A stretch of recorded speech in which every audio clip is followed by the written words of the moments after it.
Graça e paz, meus irmãos. Um bom dia a todos. Que Deus os abençoe. Amém.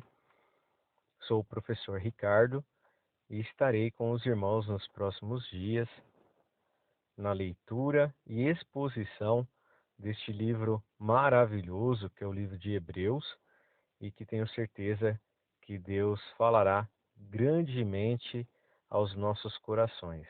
Amém?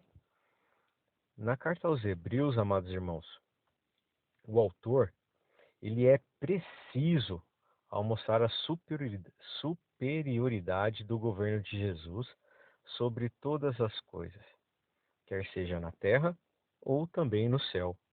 Nenhum outro sistema de religião e fé se compara nem de longe com o cristianismo. Nenhuma outra divindade é como Jesus. A todos ele é muito, mas muito, irmão, superior. Até porque, irmãos, elas não passam do fruto da mente humana, foram criados pelo ser humano. Ao contrário de Jesus, que é a origem de todas as coisas, autor e consumador, não só da criação, mas também da nossa fé. A primeira parte da carta do capítulo de Hebreus, do capítulo 1 até o capítulo 10, pode ser dividida da seguinte forma. Primeiro, Jesus é superior aos anjos. Segundo, Jesus é superior a Moisés. Terceiro, o sacerdócio de Jesus é superior aos dos sacerdotes do Antigo Testamento. E quarto, a nova aliança em Cristo é superior à aliança feita no Sinai. Além disso, irmãos, na segunda parte da carta, do capítulo 10 ao capítulo 13, vemos que a nossa fé é superior. O autor aos Hebreus nos apresenta quem de fato Cristo é, como Deus. Ele é a representação de toda a autoridade, maior que toda a expressão da religião, seres celestiais ou a líderes importantes como Abraão, Moisés. Ou seja, Jesus, irmãos, é o centro de todas as coisas. A carta aborda principalmente 6 temas: a superioridade de Jesus, Jesus como sacerdote, sacrifício, maturidade cristã, fé e também perseverança. Ou seja, essa carta tem muito ao que dizer aos nossos corações. Em Hebreus capítulo 1, entre os versos de 1 a 4, vimos a expressão falou-nos pelo Filho. Esses 2 primeiros versículos, irmãos, estabelecem o tema principal deste livro.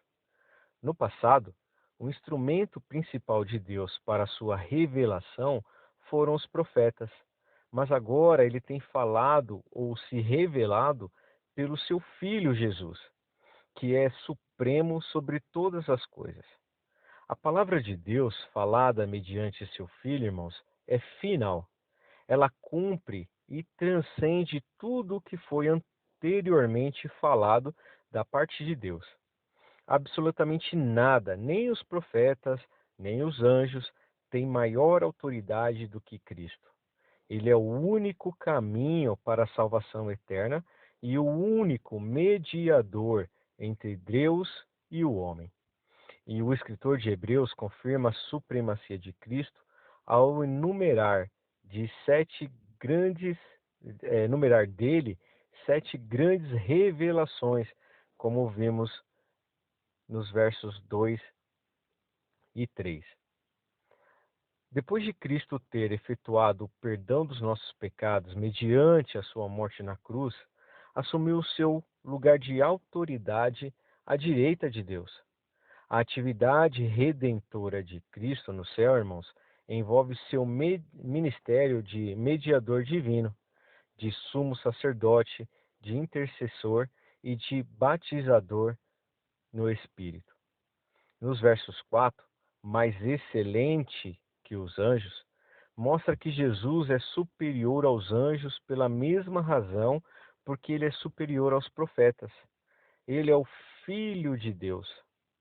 Os anjos desempenharam um papel importante no concerto no Antigo Testamento. O autor, escrevendo aos judeus crentes, estabelece a superioridade de Cristo sobre os anjos, recorrendo ao Antigo Testamento. Nos versos 5, do 5 ao 9, vimos o escritor sacro destaca aqui a deidade de Cristo. Nos versos 9, ele fala sobre, ele cita, né, amaste a justiça e aborreceste a iniquidade. Ou seja, irmãos, não basta o crente amar a justiça, ele deve também aborrecer o mal. Vemos este fato claramente na devoção de Cristo à justiça e na sua aversão à iniquidade, na sua vida, no seu ministério e na sua morte. Primeiro, a fidelidade de Cristo ao seu Pai, enquanto ele estava na terra, conforme ele demonstrou pelo seu amor à justiça e a sua aversão à iniquidade. Isso, irmãos, essa é a base para Deus ungir o seu Filho. Da mesma maneira, a unção do cristão, irmãos, virá somente à medida que ele se identificar com a atitude do seu mestre para com a justiça e para com a iniquidade também.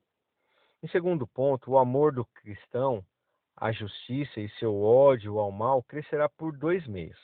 Primeiro, crescimento em sincero amor e compaixão por aqueles cujas vidas estão sendo destruídas pelo pecado. E segundo ponto, por uma sempre crescente união com o nosso Deus e Salvador, do qual está escrito: o temor do Senhor é aborrecer o mal, como vimos em Provérbios, capítulo 8, versos 13, Salmos, capítulo 94, versos 16, Romanos, capítulo 12, versos 9. Todas essas referências seriam interessantes ser lidas para uma melhor compreensão do texto, amém? E finalizando o capítulo 1, do versos 13, ele cita os anjos, que é do grego angelos, que significa mensageiro. Os anjos são descritos como mensageiros e servos de Deus, criados antes da terra. E aí nós temos uma referência muito interessante e importante em Jó, capítulo 38, dos versos 4 aos versos 7. Seguindo no capítulo 2, amados irmãos. No capítulo 1, perdão, no versos 1 do capítulo 2, vimos a expressão desviemos, ou seja, sermos levados pela correnteza. Versos 2, a supremacia de Cristo sobre os anjos destaca a superioridade da segunda aliança sobre a primeira ministrada por anjos no Sinai. Versos 3, os hebreus destinatários dessa epístola estavam deixando a comunhão da igreja e dos cultos. Em contraste com Paulo, o autor de Hebreus não reivindica alguma revelação direta de Cristo. Versos 4, vimos falar um pouco a respeito dos dons do Espírito, no qual poderíamos, como em paralelo, ler 1 Coríntios, capítulo 12, versos 11. Nos versos 5, vimos a expressão mundo, ou seja, uma sociedade organizada dos homens. Baseando-se em Deuteronômio, capítulo 32, versos 8, o autor nota que, ainda que a admiração ou administração deste mundo foi conferida aos anjos, não foi assim que ocorre na nova sociedade. O mundo novo será governado por Cristo, juntos com os seus seguidores. Versos 6 a 8 do capítulo 2, a passagem citada aqui é referente a Salmos, capítulo 8, versos 4 e 6. Tem Adão em vista. A ele Deus deu soberania sobre tudo, como vimos lá em Gênesis. O Filho do Homem, no primeiro século, sob a influência de Daniel, capítulo 7, versos 13, e do livro apocalíptico, este título provavelmente denotava e referência ao Messias. No Novo Testamento, este termo é usado exclusivamente por Jesus, referindo-se a si mesmo. E aqui nós temos aí até uma, uma forma quantitativa disso, de 81 vezes, com exceções em Atos, capítulo 7, versículo 56, onde falta o artigo, um filho de homem. Nos versos 8, a soberania que Adão devia ter exercido progressivamente, com e por meio dos seus descendentes, não se realizou. Ele mesmo foi conquistado pelo diabo e a morte em castigo do pecado. Nos versos 9, Jesus, pela sua encarnação, se tornou o homem, o último Adão, para poder padecer a morte substitutiva por todos nós e por toda a humanidade. Capítulo 2, versos 10. Cristo, irmãos, é o autor e o condutor dos filhos de Adão, a glória que Deus revelou e que Deus deu para a humanidade. Só por meio do seu amor em Cristo é que podemos, irmãos, nos tornarmos perfeitos para o nosso Senhor e Salvador. Nos versos 11, a salvação consiste na separação de homens da natureza adâmica para Deus. Cristo e os filhos de Deus surgem do mesmo estoque, se é que eu posso dizer assim, que é Deus. Nos versos 12, a congregação, ou seja, a eclésia, só irmãos de Cristo, participantes de sua natureza pelo Espírito, são membros da igreja. Dos versos 13 e 14, junto com o termo irmãos e filhos, destaca a solidariedade de Jesus com os salvos. No seu nascimento, ele compartilhou nossa carne e sangue na sua morte. Ele levou o nosso castigo. A cruz de Cristo, irmãos, marcou a derrota do diabo e suas pretensões. O Redentor vinculou-se aos seus irmãos por, primeiro, parentesco, segundo, substância, né, ou seja, carne e sangue, e terceiro, uma experiência. Nos versos 15, vimos a expressão pavor, que significa o temor da morte que escraviza os homens.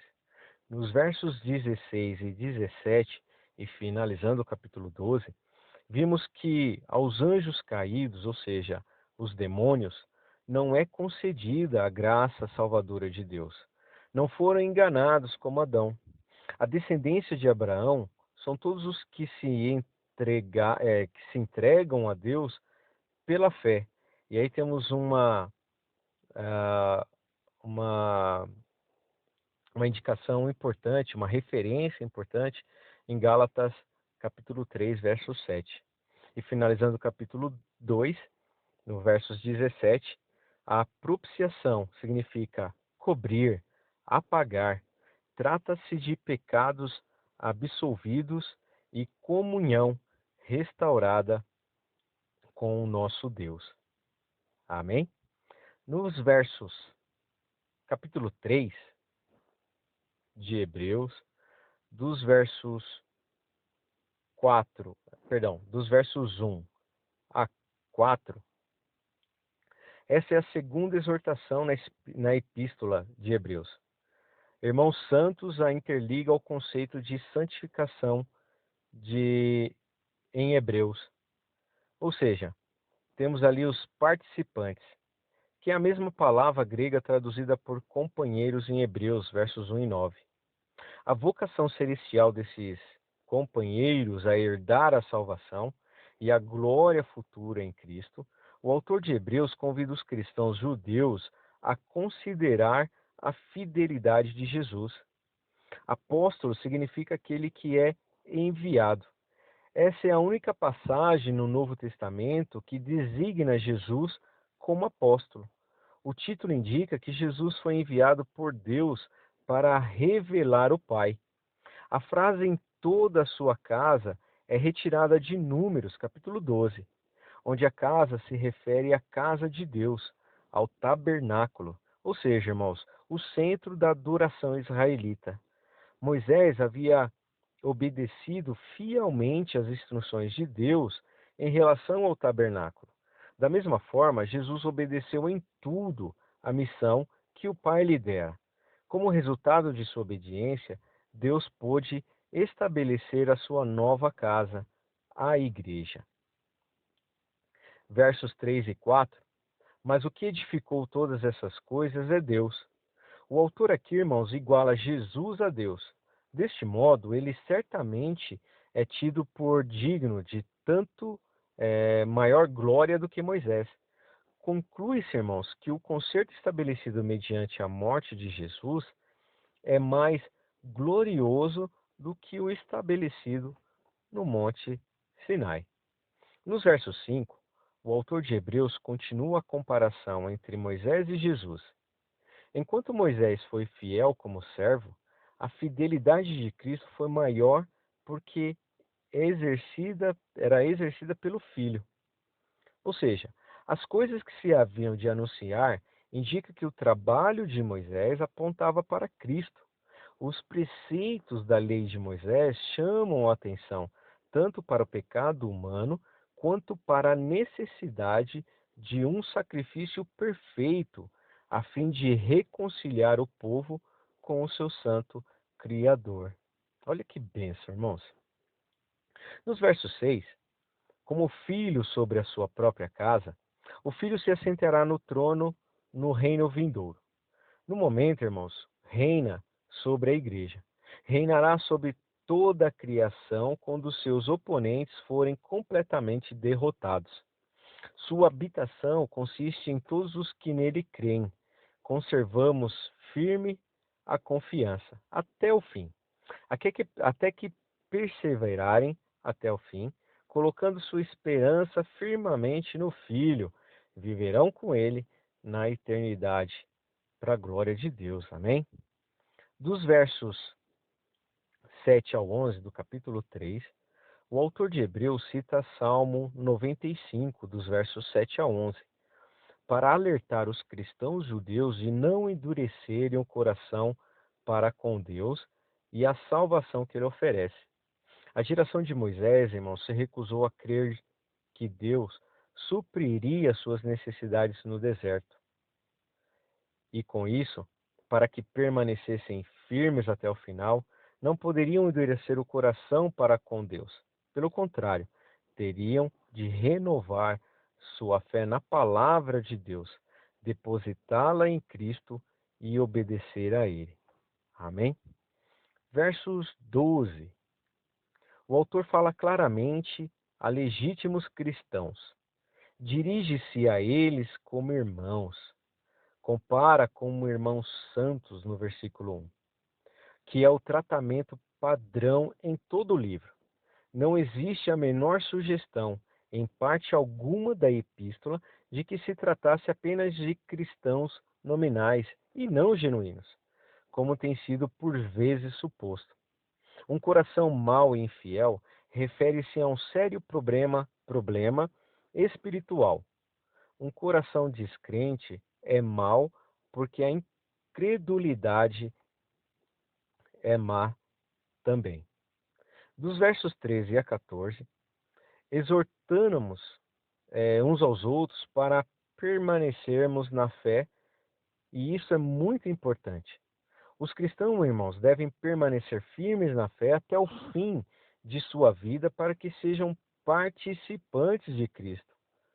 Participantes é a mesma palavra traduzida por companheiros em Hebreus capítulo 1, versos 9. Os fiéis serão participantes com Cristo do seu reino futuro, E aí nós temos uma referência lá em Apocalipse, capítulo 2, versos 26 e 27. E finalizando o capítulo 3 e a leitura do dia de hoje, versos 15 e 19 a 19, o autor de Hebreus fala da incredulidade dos israelitas como sendo pecado, a desobediência. Muitos israelitas não entraram no repouso de Deus, ou seja, a terra prometida, porque não creram nas promessas de Deus para eles. Deixaram de possuir a herança reservada para eles porque não creram em Deus.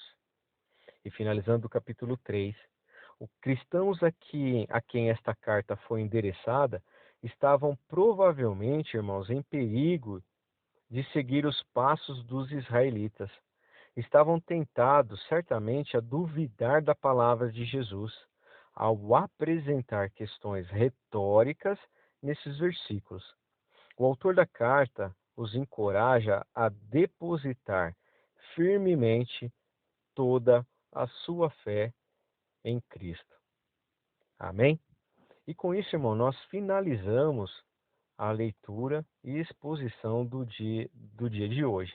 Capítulos 1, capítulos 2 e capítulo 3 deste livro maravilhoso que é o livro de Hebreus.